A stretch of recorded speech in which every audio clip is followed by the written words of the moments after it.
great pleasure to introduce Gabriel Rockhill, who is standing right before you. Gabe is an associate professor. Yeah, I'm sorry, I'm formalizing things terribly here. Professor Rockhill is an associate professor of philosophy at Villanova University, and he's the director of the Atelier de Théorie Critique in Paris, which, if you have questions, you can ask him about this after the fact. They're currently accepting proposals for this summer's workshop.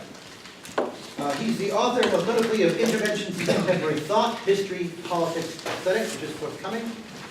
He's also the author of this terrific book here, which I recommend highly, called Radical History and the Politics of Art from 2014. He's also the author of Luncheon. He has co-edited translations of Jacques Rancière, History, Politics, and Aesthetics, as well as The Politics of Culture and the Spirit of Critique, Dialogues, among other books and publications. His talk today, which I'm very happy to introduce and to hear, is called Remaking Machines, as you can see, Pragmatics and Politics of Photography. So please join me in welcoming Gabriel Rockhill.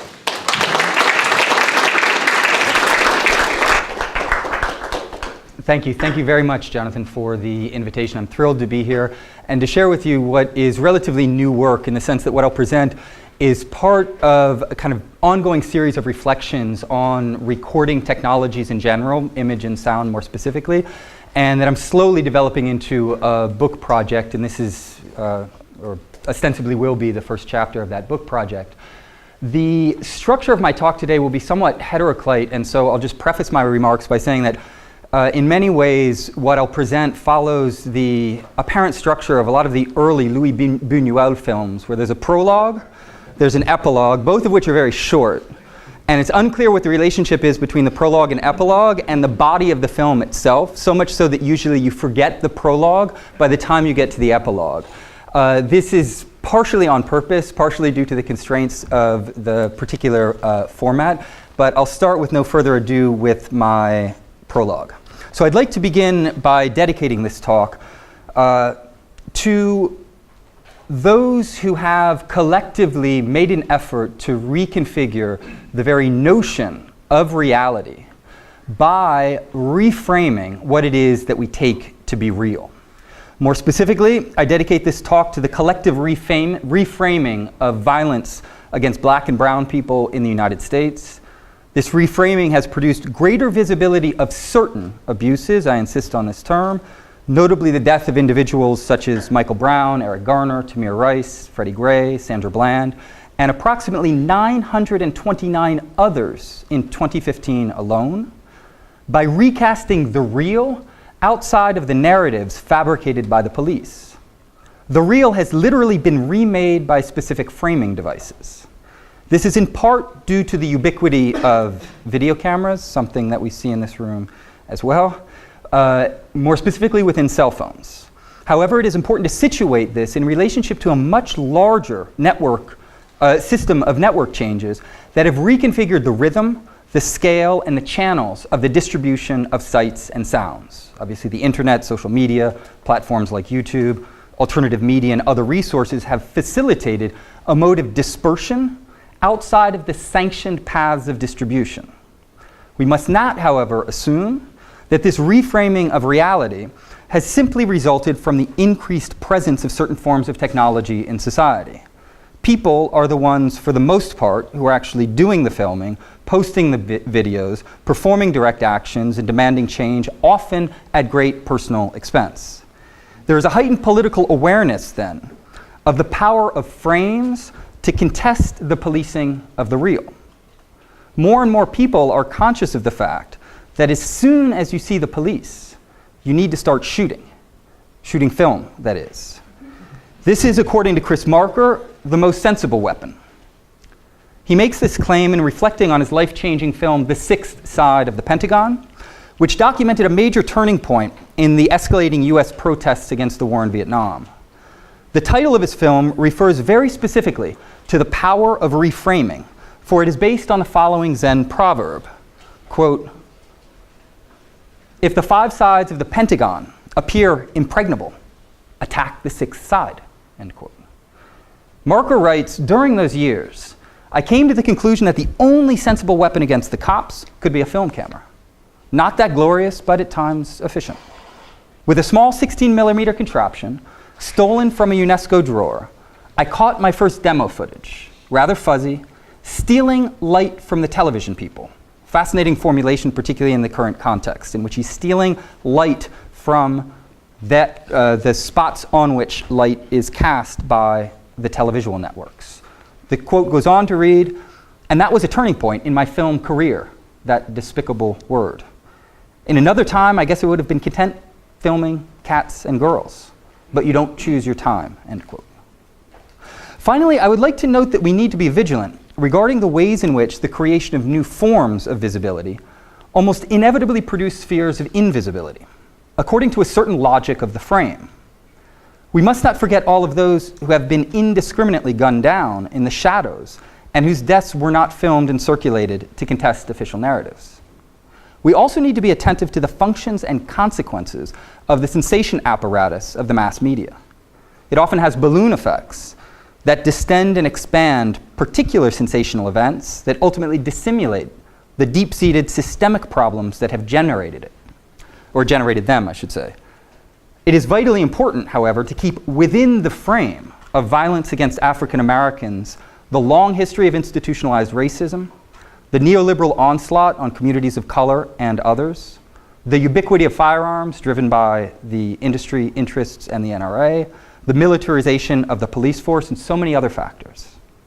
In order to reconfigure the current reality, then, the frames that have captured the murder of African Americans and others need to be resituated in a much larger framework in order to address systemic problems like the US caste system, thinking here of the work of Michelle Alexander, neoliberal capitalism, the military intimacy complex, and mass media deformation. Now, in what follows, that's the end of the prologue, I'd like to step back from the immediacy of these concerns while still keeping them in the background, they'll haunt us, so to speak, in order to explore the relationship between photography and reality. And so the body of my talk is entitled Machines in and of the Remaking, Toward a Pragmatics of Photography. With photography, things are not as they may appear. One of the most remarkable, but in fact least remarked upon features of the photographic image is its inaccessibility. It seems, at least to some, to capture a specific reality, if it be the real itself, or the actual functioning of psychic life, the unconscious, time, thought itself. However, photographic apparatuses only seize what is before them by remaking it. And in fact, remaking it in such a way that it is ultimately unobtainable for those who view it. This is what I propose to call the photographic paradox. What appears so close to reality is actually maximally distant. What seems to index the real, according to the well-known theory of indexicality in photography, in fact delivers the unreal. More precisely, photography has the capacity to remake the real, revealing the extent to which reality itself is only in the remaking. As a matter of fact, this is already the case with the reality of photography itself, since strictly speaking, there's no such thing as photography itself. There's only a long series of overlapping technologies of image recording and a larger social pragmatics of recording technologies. This history, then, is a constant reworking of the apparatus itself, if we can even use that terminology, the images that are produced, and the entire social pragmatics around both the machines and the products. What this means, in short, is that any inquiry into photography, I think, needs to begin by recognizing that photography itself is always already in the remaking. There is no one thing called photography, such as a true essence or nature of photography. What we need to do then is to begin in the middle, since there is no beginning. The fact that there is no beginning is in many ways the first problem, if you'll allow me the pun, if there ever was a first problem. Photography, we know, did not spring forth magically from the forehead of Zeus, or like infant Jesus in these renderings from the Middle Ages, where he appears as if he was already an adult. Instead, there's a kind of complex bricolage of parallel and overlapping technologies. And what we've done in relationship to the history of photography is invented a whole series of origin myths in which we collapse the complexities of these histories into facile narratives concerning a moment of birth and various stages of development over time. However, there is no simple line of demarcation, line of development that we could follow, leading, for instance, from what is reputed to be the first photographic image, this image of Niepce that he captured on a metallic plate from his house in Saint-Loup-de-Varennes in 1826, and the contemporary photoshopped images of house and garden magazines. There's not a single word or concept unless it is the result of an archaeological or retrospective teleology. What I mean by that is a model of history that takes the endpoint, say today, in which it's widely assumed that photography exists or there's a thing called photography, and projects that endpoint back onto an origin or source point, as if there must be an origin to that which exists now. So it's a reverse teleology, if you will. This reveals the extent to which our own view of photographic history actually resembles a kind of parallax view of many photographic apparatuses. What we tend to see in photographic history is very different than what people saw back in the day. There's a décalage or a gap between what we see and what they saw. It's interesting in this regard that 1834 is the moment at which the term photography emerged, meaning approximately 8 years after the appearance of the object itself. In the 1830s, the terminology that was used, and this continued through the mid-19th century, was that of daguerreotypes, calotypes, collodion or wet plates, and other procedures for capturing images. So there wasn't a singular term or concept unifying these disparate practices. This is one indication among many that photography has always been in the remaking, which includes not only the apparatuses, but also the concepts, the social practices, and the institutional frameworks, the networks of circulation, etc. Strictly speaking, there is no such thing as photography itself, or the camera, or the photograph. At best, these are heuristic placeholders from a certain vantage point for a very complex multiplicity of developments that cannot be easily fenced in with container concepts. This is perhaps the first sign that the photographic apparatus, far from having an essential nature, is best described as a machine in the remaking, machines of remaking, or simply remaking machines. And I'll allow myself, this isn't only my own intellectual pretension as a philosopher and my love for neologisms, but to reference the expression in French, machine à refaire, because it encapsulates all of these meanings in a singular expression. It's a machine à refaire is a machine to be remade, so constantly remade through time, but also a machine that does remaking, that remakes things, if you will. Since we need then, so to speak, to begin in the middle, since there's no God's eye view or even a thing itself that we could identify with essential characteristics or an essential nature, I propose that we begin instead with this privileged object of much intellectual debate, the photograph, keeping in mind all of the conceptual and methodological provisos that I've just shared with you. There is, of course, a tendency in intellectual debates on photography to fixate on the image itself that's produced or on the machine. Semiologies of the photograph, meaning an analysis of the system of signs operative within particular images, abound, at the expense, in my opinion, of a pragmatics of photography. What I understand by a pragmatics of photography is all of the social practices that go into particular modes of image recording, distribution, and reception. So the way in which images are produced and circulate within the broader social field.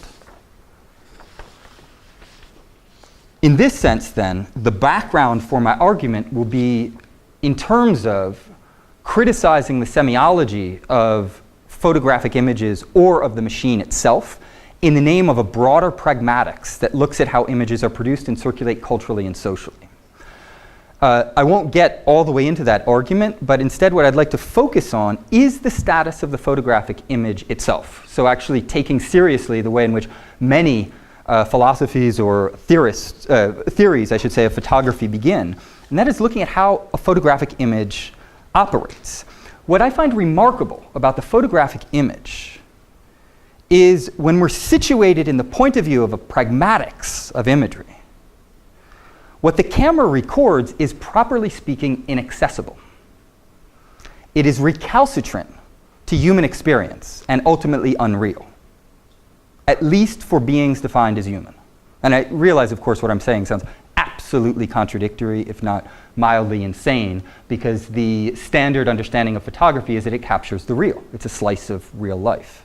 Bear with me for a moment if you're dismissing the insanity of my propos, because as I unpack it, hopefully it'll become clear why exactly I'm advancing these claims. Now, to begin with, photographs, according to the common sense understanding of the term today, remove the sight, the sound, the smell. I'm sorry, I shouldn't have said sight.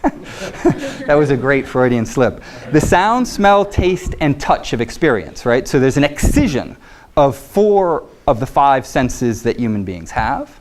They also flatten, frame, and usually rescale the visual scene, which can be affected by a myriad features of the apparatus itself. It is tempting to say that photographs simply take a few dimensions, but not all, of one of the 5 senses, extracting it from experiential synesthesia. In addition to only recording one sensory mode of apprehension, it does this in extremely specific ways. Now, each apparatus, of course, has its own parameters, regarding color, focal points, etc. But in general, the vision of an apparatus is monocular rather than binocular, which means that it lacks a broad field of view, fine depth perception, and what's called binocular summation. I haven't kept up on my slides here, so I'm going to. These were just indicating the daguerreotypes, which were, of course, one of the earliest and most widespread forms of image rendering. The stereoscope is an experiment that it tried to capture binocular vision. It was extremely widespread at one point in time, but has now disappeared in the name of a flatness of an image that is very different from our own image experience, right? It's a binocular vision. There was a use of twin lens cameras that produced paired images that when viewed through a stereoscope would give 3-dimensional, at least the illusion of 3 dimensions. So if a camera captures the real in some sense, we might be tempted to say that it does so like a one-eyed being, devoid of the other 4 senses, that wears blinders that frame its vision in extremely specific ways. However, even this is not quite accurate, as we'll see. One obvious reason for this is so much of the history of photography is dominated by black and white imagery, which of course most human beings do not perceive the world in black and white. So in that regard, the instantaneous images of the photograph that are black and white are inaccessible if we perceive the world in color. But I'll get to this in greater detail in a moment. I'll just highlight in passing that it is true that the photographic apparatus has extreme powers that we do not have. Even if it's very limited in relationship to our own visual experience, it can do things like travel inside of bodies, go to deep space, venture into climates that are inhospitable to human beings, such as the eyes of hurricanes and other such things. Now, following this aesthetic logic of excision, right, of everything that's extracted from the sensory experience of most human beings, what is important in the photograph is that time itself is removed from vision. What is presented to the viewer is an instantaneous moment of a cropped and displaced optical world with a fixed depth of field. Now, it is true, of course, that there are ways of smuggling in kind of a sense of time into instantaneous images through the use of the blurring of movement, for instance, or other techniques like superimposition, collage, the experiments of people like Man Ray, Moholy-Nagy, and others, photograms, etc. However, even in such cases, the image itself remains the fixed trace of different dimensions of temporality that themselves have been evacuated. In this sense, if the photograph is a recipient of duration, It is only insofar as it incorporates it into an instant, collapsing the temporalities into the paper-thin surface of a moment. This is precisely what is inaccessible for us. As beings who are situated in various and extremely complex ways in temporal processes, the instantaneity of the photographic image can only be accessed by turning it into what it's not, by gazing at it, by narrativizing it, by telling stories about it. In other words, by situating it within time. In other words, the only way we can access the instantaneous nature of the photographic image is by alienating ourselves from it, by dissolving it into the flow of time. What appears then to the viewer of a photographic image is the vanishing. In other words, what we properly speaking cannot see, or what we cannot grasp without letting it go. The photograph then, if it captures something, seizes on what is for us the unreal, what is not. Pacy-André Bazin, rather than an ontology of the photographic image, I would argue that what we need is a nihilology, an account of the unreal of photographic images. Because just as the photograph appears to excise a slice of the real from a certain perspective, it stands before us as that which has been excised from temporality itself. It is frozen time, and it confronts us as that which we cannot apprehend without the thawing power of perception, reflection, narrative. What is more, the production of a photograph always presupposes a minimal constitutive spatio-temporal displacement. So there's a minimal displacement in space and time that is required for a photographic image. Phenomenologically, the instant recorded is distinct from the moment viewed. Now, in extreme cases, this distance can be absolutely minimal, as in a digital photograph taken of an object ready at hand and viewed immediately. This was my first experience of the Kern building earlier this morning. And even in this instance, there is a spatial displacement. Obviously, we're not where I was when I took this photograph, and a temporal displacement. In this sense, there is a gap that always separates us spatially and temporally from the photograph, or from the photographic image. What is seen is in a different space and in a different time. This dual displacement perfectly captures the two aspects that Jacques Derrida described in a very different context as différence within A. He highlighted espacement, which is spacing, and temporisation, which is a time delay. And for him, they function as the movement allowing for the possibility of signification, i.e. processes of semantic differentiation and deferral that produce meaning. Now, in the photograph, it appears that what we have might be called a kind of a-signifying, or at least a-linguistic, spatio-temporal displacement. What the apparatus sees is not the same as what we see when we look at what the camera sees, or at the photograph for that matter. In other words, the scene is not the scene, if you'll allow me the play on words in partial homage to Derrida. The scene here, S-E-E-N, is not the scene, S-C-E-N-E, in the sense that what is seen before the apparatus is not the same thing as the scene constructed in the apparatus itself. And this distinction between the scene and the scene, which is of course inaudible, is precisely a distinction between the space-time of what is captured and the space-time of what is viewed. The discrepancy between the recording and the scene, if you will, is not part of a linguistic code, meaning that it's a spatio-temporal différence that is not a logos différence. It was interesting in preparing this, I reread Derrida's famous essay on différence, and one thing that's quite unique, I don't know how many of you have read this or are familiar with Derrida's work, but in this piece, there is a massive privileging of language, of writing, of linguistic codes, of systems of signification, and the very category of sentience, of aesthetics, of aesthesis, of the image is almost non-existent. He makes one reference to an image in order to refer to Saussure's famous analysis of acoustic images.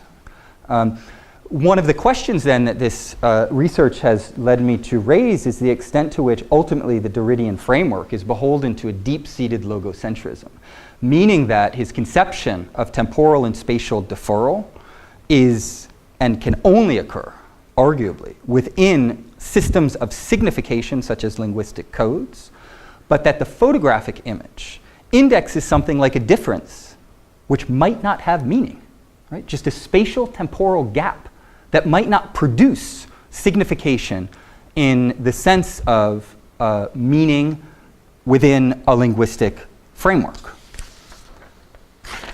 I would also add that the logocentrism that I think does haunt part of Derrida's project, it also runs the risk of an anthropocentrism, right? That the difference operative here at a sentient level is something that can cut across so-called species as they're classically demarcated, whereas the logocentric conception of différence with an A tends to be indexed implicitly or explicitly on human beings and their systems of signification. Obviously, there's a lot more that could and would need to be said about this, and hopefully we'll get to some of this in the discussion.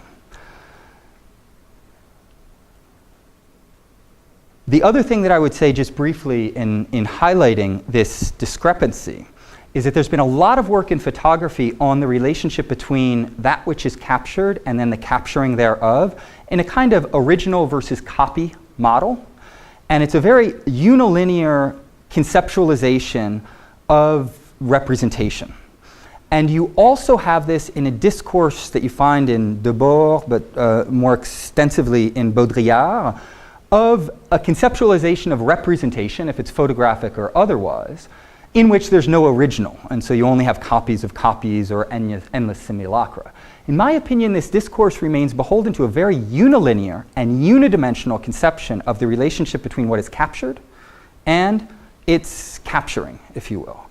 And that what I'm trying to develop with the social pragmatics looks at the holistic and, how to put it, multidimensional dimensions to relationships between, as I was saying earlier, the seen and the seen, or what is perceived and what is captured and recorded.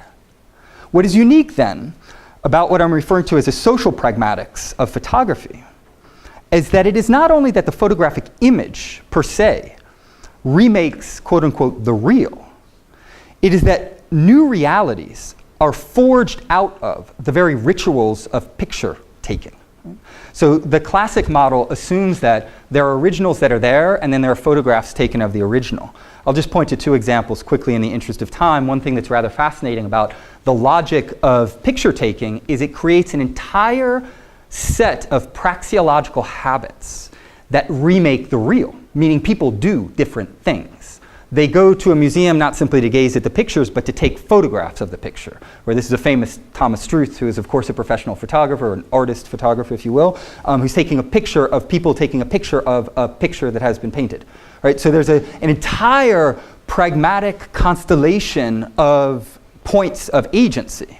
Diane Arbus' famous self-portrait here when she found out that she was pregnant, or this is one of my favorite examples of modes of pose that incarnate the ways in which privileged objects, such as an AK-47 with a bayonet and a parakeet and sunglasses, will give people a kind of immemorial image of themselves or who they have always wanted to be or could potentially be at some point in time. Meaning that this type of image, it's very, very unlikely that it would have been created in a world in which photographs, or at least the capturing of poses, because portraiture and painting has existed for quite some time, did not exist.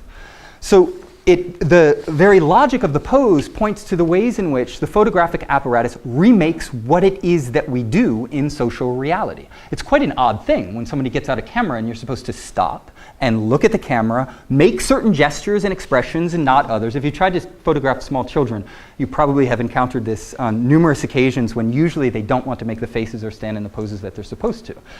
This then speaks volumes, I think, about the reconstruction of social reality through a particular technological apparatus and the practices linked to that apparatus.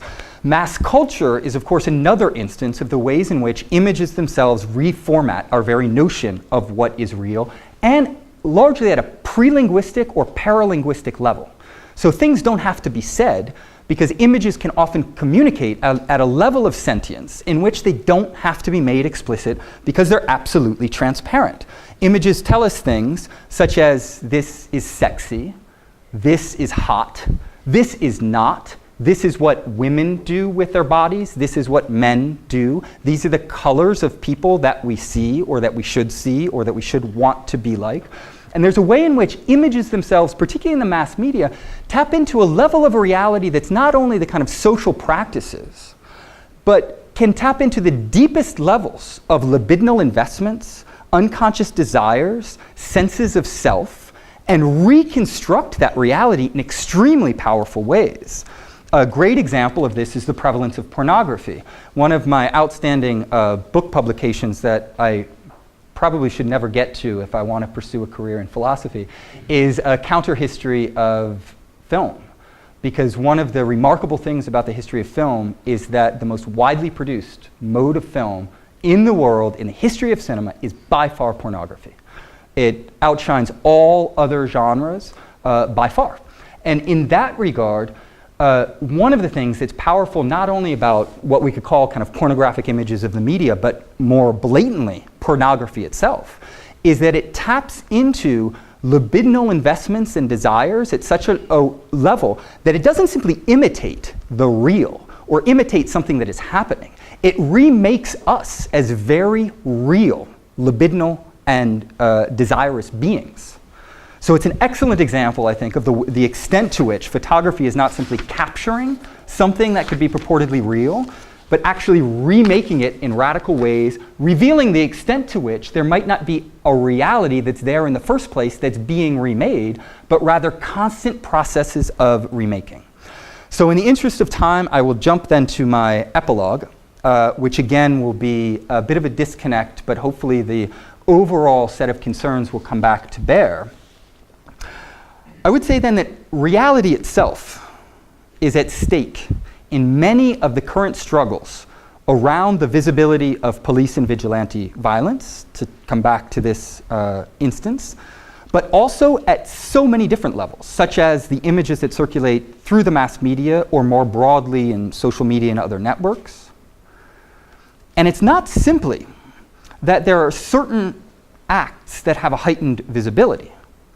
It's that there's an agential force field that has developed around the very meaning and understanding of reality.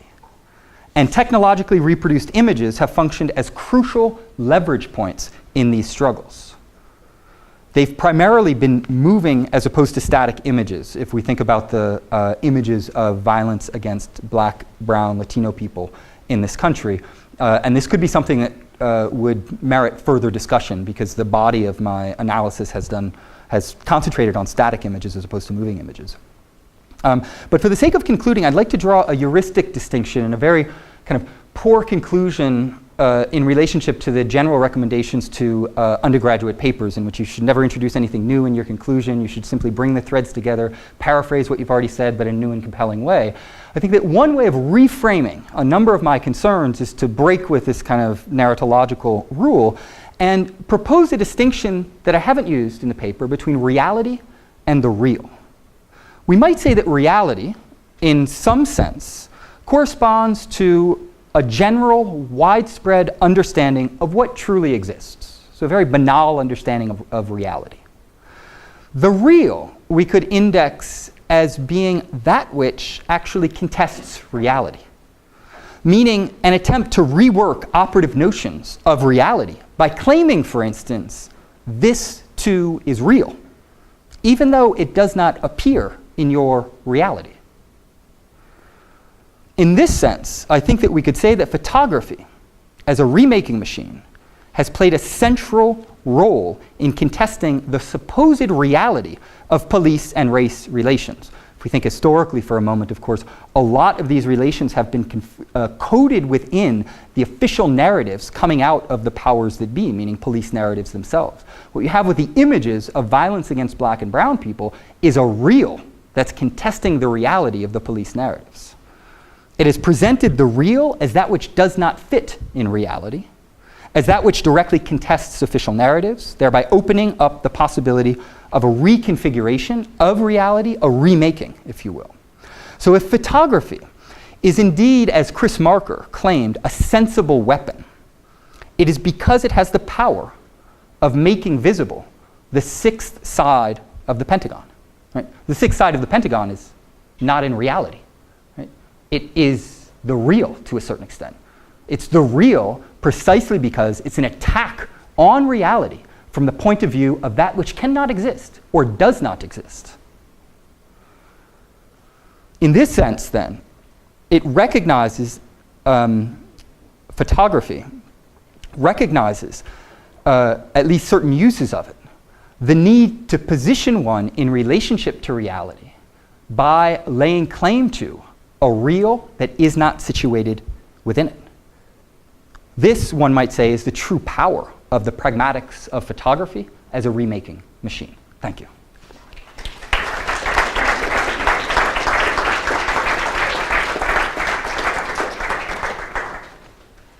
Thanks so much, Gabriel, for your talk. I'm going to open things up with a question which I fear might be something of a blunt instrument. So going from a machine à refaire to a sort of fer à repasser.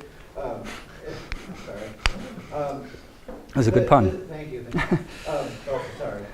Something that I think I'm going to demand that you talk about your other work at, or as I'm going to access this.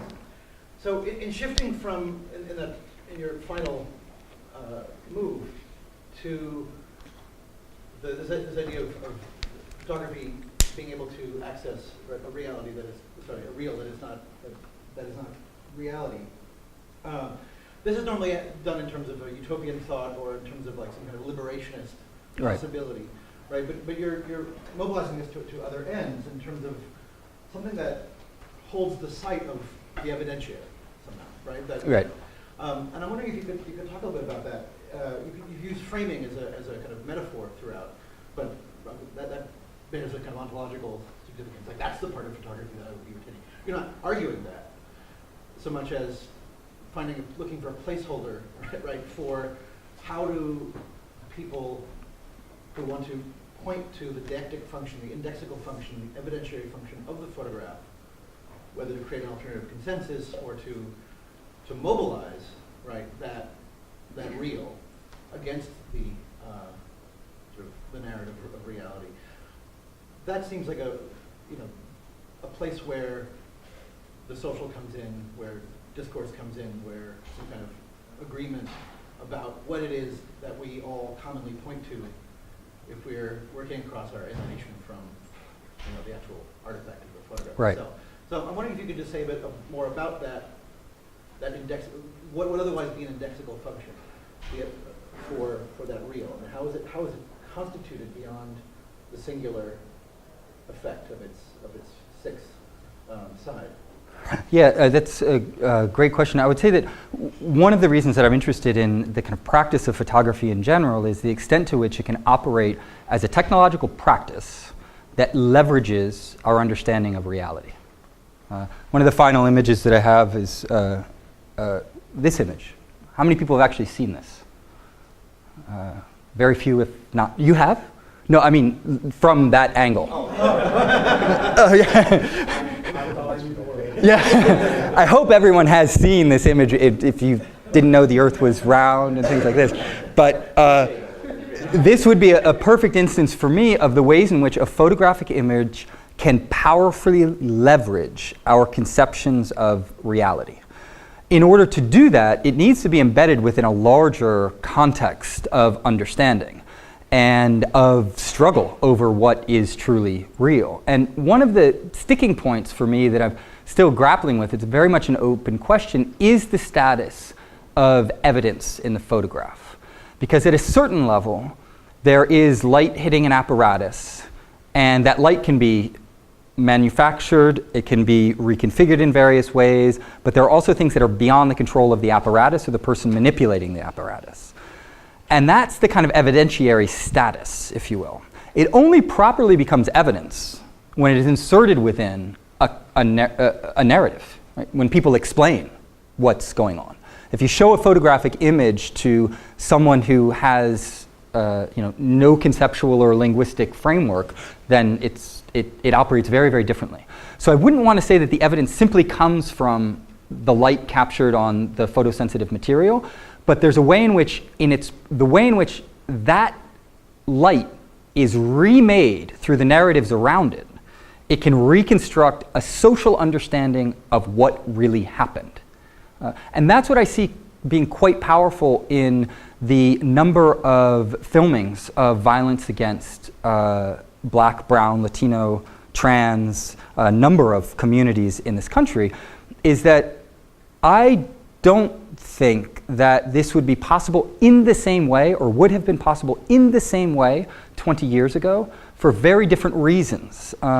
And that there's a leverage point that is operative here that might partially be unsuccessful. I think it speaks volumes about deeply entrenched institutional racism, the extent to which there has not been wider changes in even the calculation of the number of people killed by the police. Now it's The Guardian that is the major reference point, as opposed to the FBI that's not been keeping tabs, or the US administration. So I think there needs to be a lot more work done on that front, but there's at least the emergence of an extremely powerful leverage point.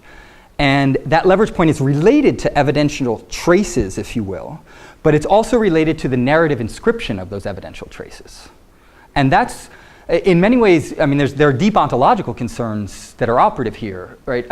I don't think that we have a simple kind of materialism or a kind of idealism in which the camera operates like the man capturing the world, nor even a kind of transcendental philosophy of that would bring the two together, but instead a force field in which there are multiple sites of agency that combat the very understanding of what the real is. Because reality, as I understand it at least, is not a given. It is something that we're constantly socially negotiating and renegotiating. And negotiation isn't simply a kind of stand-in for rational debate. These can be violent modes of renegotiation. Does that help flesh some of this out? I don't know if I field questions or you do or someone else does. Thank you for your presentation. So my question centers around, I understand how the photograph displaces space and time and gives you a leverage point of redoing the real. I'm wondering if you could say a little bit more about how sedimented understandings of the real can re-co-opt those images. How sedimented understandings? Sedimented understandings of the real, and you can think of this in a racialized way, or the patriarchal concerns can recapture the photograph. So one instance I'm thinking about is the photograph of Emmett Till. Yeah. And how that seemed to shock the conscience of the nation. It seemed to be a turning point. Yeah. But I wonder if the repetition of these images, that they move through time, whether it's watching Walter Scott get shot in the back over and over again, or watching Eric Garner die, that it loses that force of the leverage point of undoing the real, and it allows one, either we become desensitized to it, it no longer has that idea of jutting out and being incomplete and making us understand that the way we're going to is incomplete, but also ends up justifying a certain discourse that you would think that it pushes back against. For instance, some people watching the Eric Garner videotape, I've actually heard some people say, oh, see, he's resisting arrest. This is what actually has happened. So I'm wondering, is there any way that we can safeguard these images that start to help us undo the real without allowing them to become domesticated again? Because I don't think the potency of, to go back to Emmett Till, it still has that effect. I think in some ways that's just passed into one of those images that was in history, and now the brutalization of Black, Brown, and trans bodies continues again. Yeah.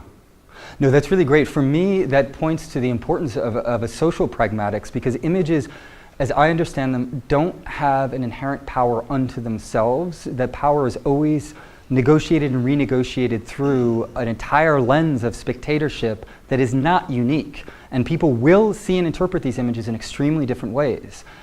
What's interesting about some of the images that you point to is that they can operate as powerful leverage points but not necessarily as universal leverage points. Some people would see Emmett Till, and certainly did see Emmett Till as, well, that's, somebody who deserved to die. And I don't think there's a political guarantee in this regard. Jonathan and I were talking about this earlier. One of the things that I develop in this earlier book is a critique of the talisman complex. And for me, the talisman complex is the assumption that there are certain privileged objects that have been created that have a talisman-like power to politically transform the world. And I think this is a misguided, superstitious idea about how images, works of art function. Works of art are sites, and photographs and images are sites of social struggle. And so the most that we can do is to struggle around the very meaning of those images. And I'd just like to further emphasize one of the very important things that you highlighted is that since there's no guarantee and the struggles remain open, there are many forms of co-optation. I think we saw this most recently in the young Syrian child who washed up on the shores, became an enormous focal point, functioned, that image was extremely powerful for mobilizing a certain discourse. But not all aspects of that discourse, I think, were politically helpful or pushed in beneficial directions. In many ways, it collapsed some of the larger concerns about the way in which immigration is fueled by neoliberal economics, the destruction of so many parts of the world in the name of war and profit and things like this. And so even powerful images that can mobilize in a way that some of us would find helpful can have effects that co-opt them in ways that are arguably very pernicious. In short, I see images as battlefields.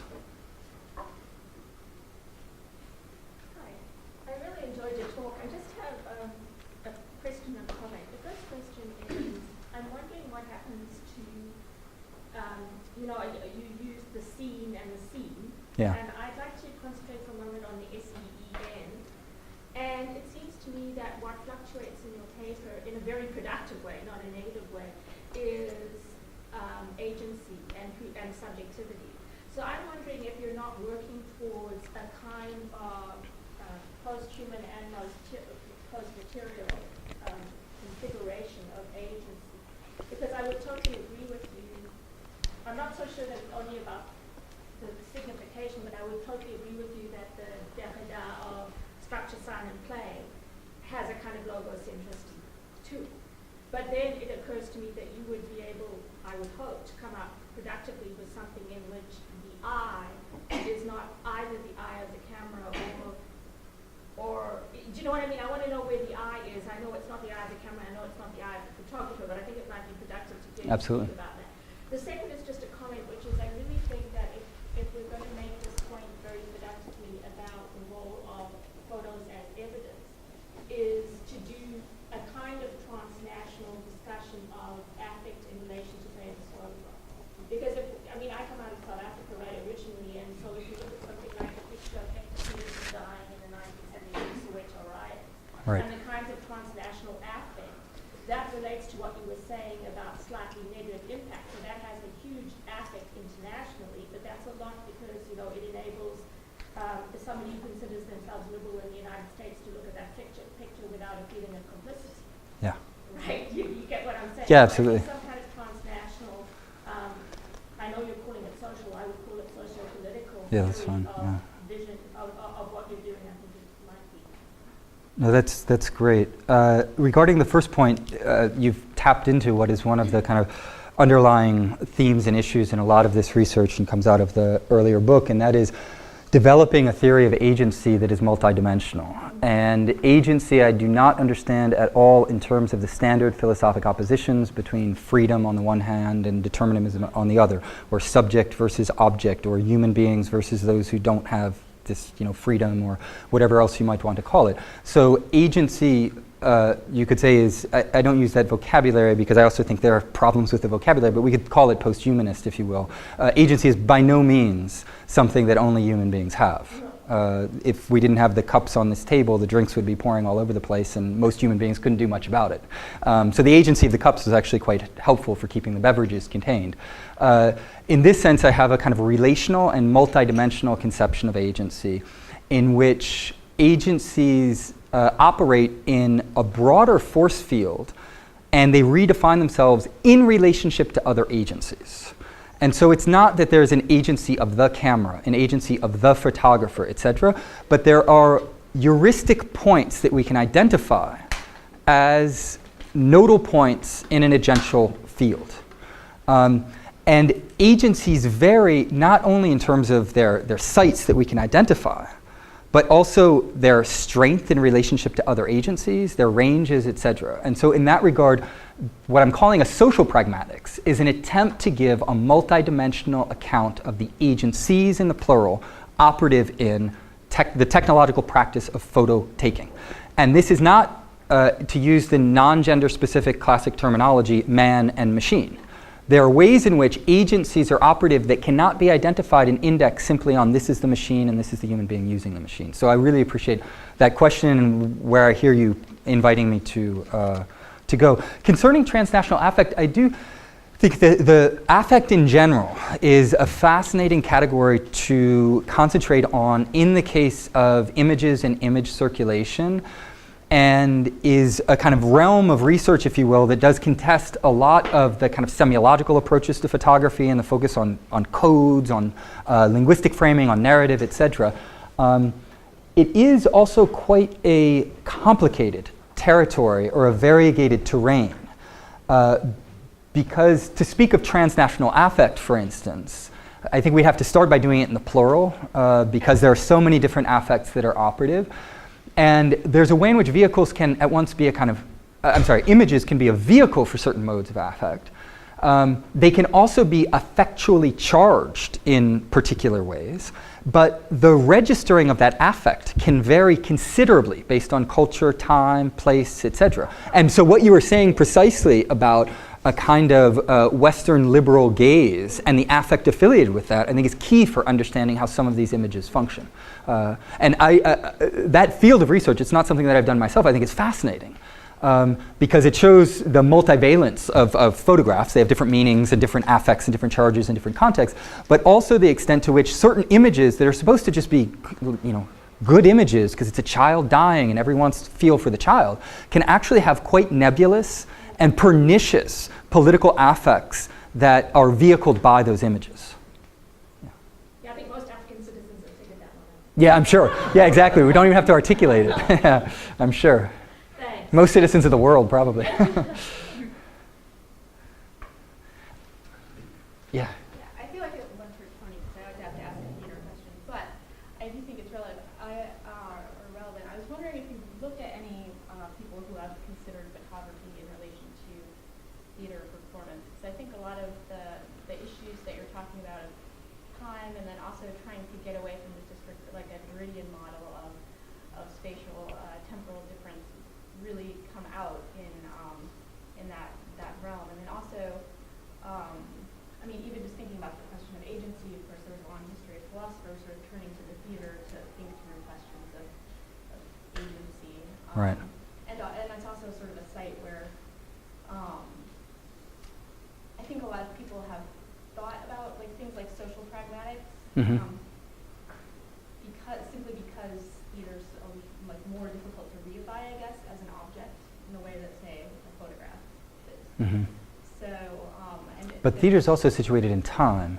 right, but I think there's a lot of people who have sort of looked at the relationship between, say, photography and theater as a way of trying to tease out those differences and how they get constructed. Who are you thinking of?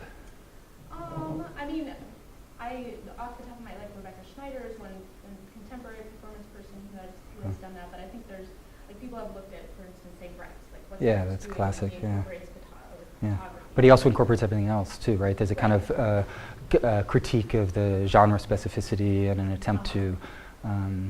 No, I'm intrigued by your question in part because one of the things that's somewhat recalcitrant in the case of photography is the atemporality of the image itself, and so often, at least theoretically, theater would be more akin to something like film, except for that it wouldn't be recorded.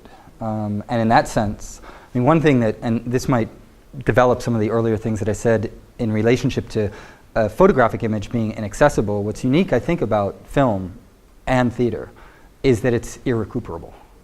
It's not inaccessible in the same sense that it's outside of time, it's frozen time, but it's irrecuperable because the only way you can have an experience of a play or of a film is to rewatch it or to re-see it, to revisit it. But that revisiting presupposes a minimum temporal and spatial deferral, usually temporal more so than spatial, that can actually change the nature of the object itself. The act of viewing is often very different than the act of reviewing. And one of the things I want to develop in relationship to this work on photography is what happens when you take a photographic image and you put it in time, which happens in film and in theater. And the irrecuperability of it makes it such that you can only experience it by letting it go.